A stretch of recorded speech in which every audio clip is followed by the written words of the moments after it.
villains. We love to hate them. Whether they're forcing their twisted ideologies through atrocious acts or demanding order under a constant threat of slaughter, we owe so much to these antagonistic assholes. Without them, our books would be boring, our movies mundane, and our Metroidvanias mediocre.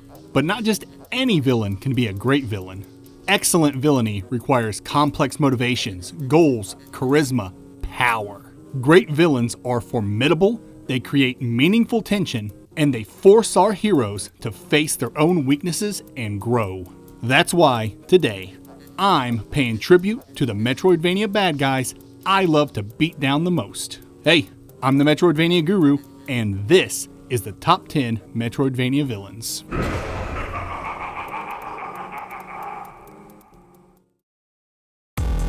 Number 10.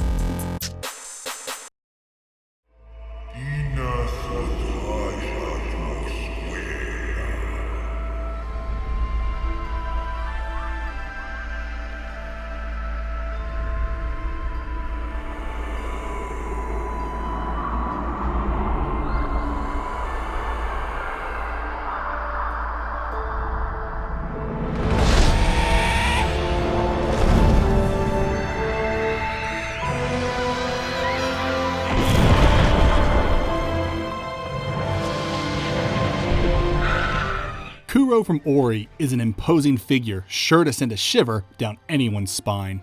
Like any great villain, she makes her presence known with a bolt of lightning and an orchestral swell.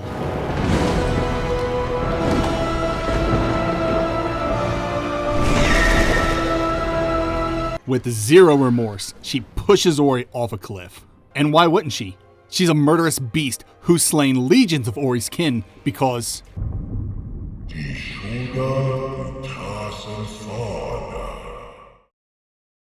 But that's not the whole story.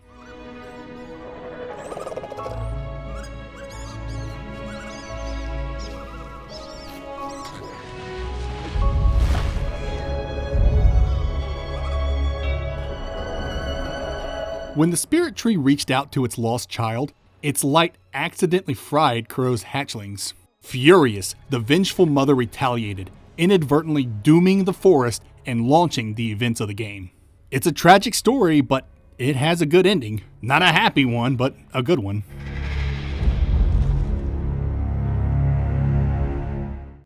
Before Kuro can get the killing blow on the little light spirit trying to restore the forest and its light, she finds his mother tending to her wounded child. Kuro's anger subsides, and she finally sees what her unchecked wrath has wrought. As flames rapidly approach her nest where her only surviving child lays dormant in its egg, Kuro knows what she needs to do. Without hesitation, she returns the spirit tree's soul, understanding full well it would be the last thing she would ever do. I'm not crying. You're crying. Go to the next entry already. Number 9. The regular Hextech crystals you see people use in Piltover are powerful, rare, and expensive. Getting your hands on a whole one is tough for folks down here in Zaun. But often a shard will do. Your Zero Drive knows all about that. Most of the Hextech trade in Piltover is controlled by clan pharaohs. Convergence, a League of Legends story, is full of villains and antagonistic forces. And though most never rise above simple Saturday morning cartoon brands of villainy, there's actually a villain who's as compelling as he is tragic. You. Well, you from the future. Future Echo comes onto the scene with all kinds of information and newfangled tricks that genuinely help his younger self in thwarting those who'd exploit his city of Zaun and start a war. Under his future self's guidance, Echo's able to stop the corporatist villains every step of the way. But what Echo didn't know was his future self's final step in averting the war that ravages their future. Blowing up all the Syntixi and Hextech crystals, along with the two cities that'll start the war. I mean, you can't go to war if you're exploded, right? Sounds like a solid enough plan. Until Future Echo reveals all the collateral damage. I mean, that's great and all, but how are you gonna avoid hurting innocent people in the explosion? Well, we can't avoid that. But at least the Syntixi will be gone forever, and can't start a war.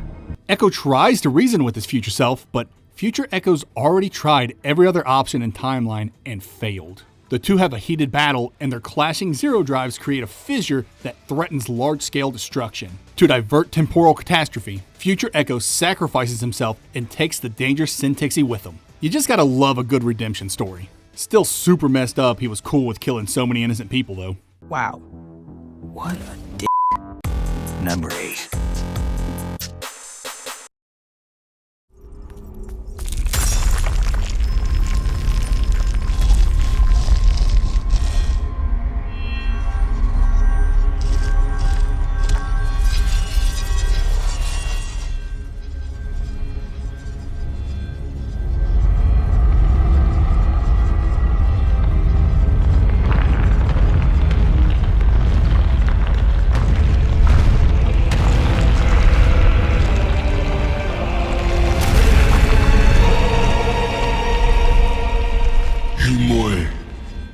I like Shidra of the World Pillar for 2 reasons. 1, dude looks intimidating as f***, and 2, he sent Aklan on quests to gather the ingredients he needed to make Aklan's own prison. Talk about adding insult to injury. Speaking of injury, not only is Shidra a pretty difficult final boss, but he's kind of a dickhole all around. Throughout the entire game, he treats Aklan with complete disdain because he knows exactly why Aklan's there. To end their existence.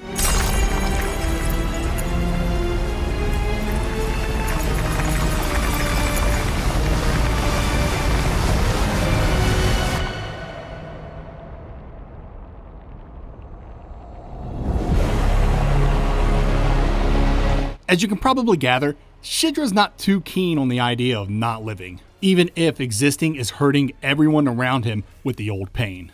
The selfish prick. Like I said, he's kind of a dickhole. Number 7.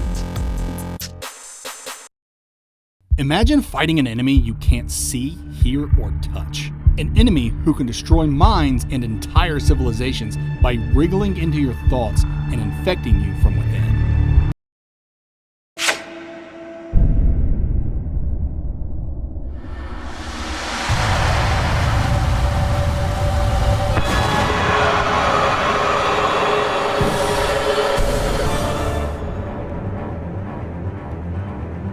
The Radiance's wrath is a tale of ego and jealousy. A deposed goddess who once relished in her supremacy over her subjects, now imprisoned by her very usurper, the Pale King. Yet even from confinement, she was able to get revenge on her usurper and raise his entire kingdom. Seriously, how do you fight something like the Radiance? She can literally kill you if you just think about her, or anything for that matter. And even if your head's completely devoid of thought, she still makes for a pretty dang hard boss fight. That's why it always feels so good to see the Void smacking her around in the end. Yeah, that's what you get for hurting Mila. What'd she ever do to you? You crazy, infectious, mind-wiping moth c***. Number 6.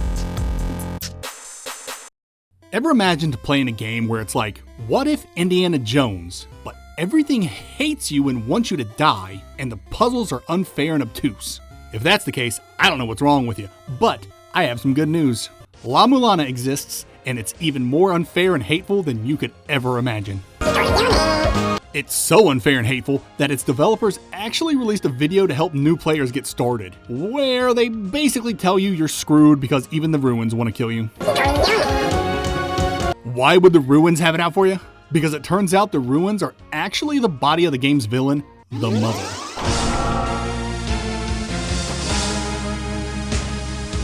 Villain's a loose term for her, as she really just wants to return to the sky. But because she's more than a little unkind to her children when they fail her, I'm talking mass genocide on multiple occasions, I think villain is an apt term. Plus, she's stupid hard and has 5 fucking phases. 5! This game legitimately hates you. Number 5. Guilt, repentance, mourning, and every pain of the soul of all kind were visibly and tangibly manifested everywhere and in all of us. The Grievous Miracle is one of the most disturbing and enigmatic presences in all of video games. But despite all the twisted abominations and otherworldly blessings and curses it's created, you can't really say it's a villain. It's more like a force of nature, a powerful phenomenon that's neither good nor evil. That is, until it falls into the wrong hands. We are the High Wills. Enter the High Wills, a godlike being created on the other side of the dream, made manifest through the custodian's own religious convictions and desires for repentance. Wielding the miracle's power, the High Wills did as they pleased with the people of Custodia, twisting them, mutilating them, breaking them, just so the custodians would worship the High Wills like the gods they were. It's so morbid and degenerate that you can't help but fist pump when the penitent one finally cuts the trio down to size. Number 4. Got a quick question for you. What is a great villain? Count Dracula has it all. The means, the power, the look. You'd be hard-pressed to find anyone who doesn't recognize the most famous vampire of all time, given his face is plastered all over movies, TV shows. Do you notice anything strange? Yeah, his hairdo looks so queer. I heard that. He was a boy. Comic books, cereal boxes, and yes, even video games. Drac's most iconic video game role is inarguably in the Castlevania series, where the guy just won't die. Why? Because he's too angry at God to stay dead. If your MO is to kill God and everything he's created, then you gotta come packing some heat. And Drac? Oh, he's packing. Not only does he dominate every other monster's soul into doing his bidding, I'm talking Frankenstein, werewolves, witches, Medusa, the entirety of the Grecian rogues gallery, and much, much more. But he also has death as his right-hand man. Freaking death! But why would Dracula wage such an unholy war? Easy. Because he blames God for his wife's death. And it certainly didn't help that humans killed the second woman he decided to love. Dude can't catch a break. Especially with all these Belmonts infesting his castle every 100 years to whip his pasty ass back to hell. Love sucks. Number 3.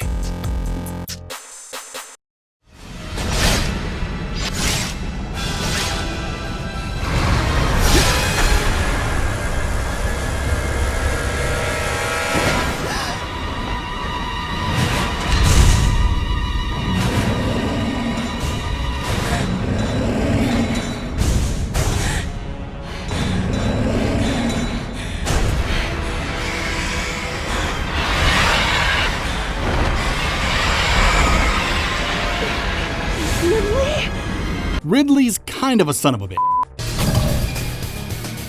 He doesn't have any complex motivation. He's just a sadistic space pirate who kills indiscriminately, either because you got in his way or just because. And that's pretty terrifying, especially when you consider this giant winged alien's mobility, speed, and ferocity. You definitely don't want this guy jumping around you, that's for sure. Obviously, his later iterations are much more dangerous, but he's not just some mindless killing machine. Sometimes literally. Ridley's also highly intelligent with an army of space pirates at his command. And though he's never actually been the main antagonist to any Metroid game, that's never stopped him from being Samus's biggest pain in her ass. From slaughtering her entire colony and murdering her parents right in front of her, to the constant attempts at killing Samus herself, Ridley's a tenacious pterodactyl who just won't stay down. I wonder why he just won't stay dead. 話題が出るとあらゆる情報をシャットアウトしようとするし Yeah, that makes sense, yeah. Number 2.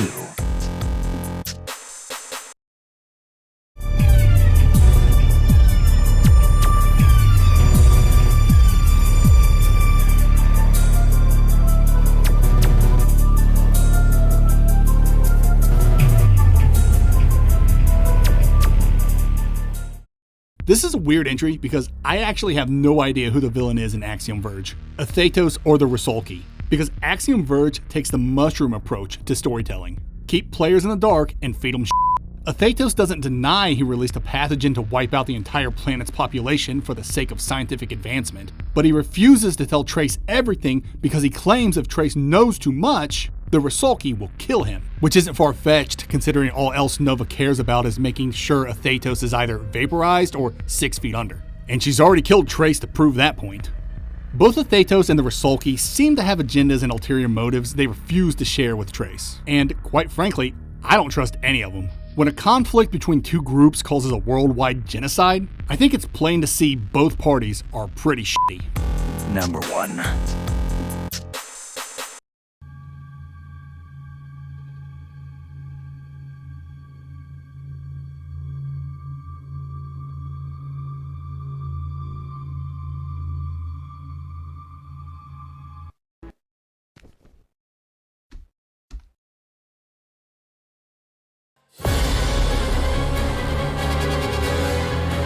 Thalamus, by far, is the most terrifying and dangerous villain on this list. Much like Hollow Knight's Radiance, just a mere thought of Thalamus is enough for him to worm his way into your mind and destroy you. For a mortal to say his name is to invite him into your mind, like a whisper that burrows through your memories. But he's not content with stealing away your sapience just to dominate you. No, Thalamus wants you sentient so he can trap you in your own mind and force you to relive your most traumatic moments over and over again, so he can feed off your despair until you die of starvation. But what if you couldn't die?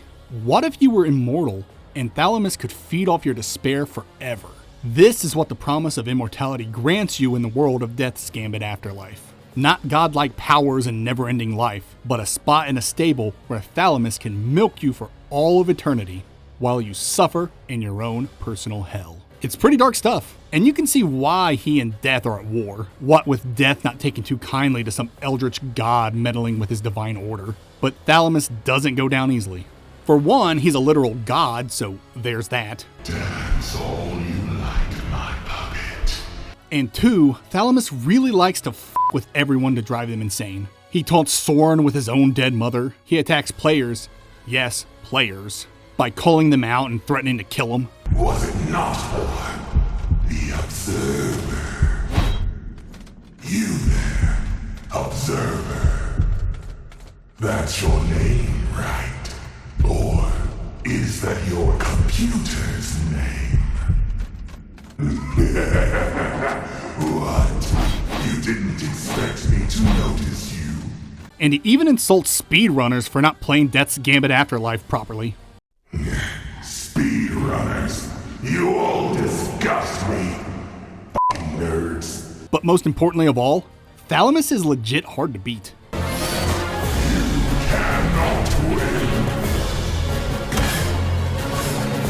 He's without a doubt one of the most difficult bosses you're likely to face in a Metroidvania as of the date this video was published. So it should go without saying, after experiencing all his atrocities and enduring his fourth wall breaking bullshit and struggling against him in the climactic confrontation, finally taking him down is the sweetest ambrosia. And that's why Thalamus is the best villain in any Metroidvania.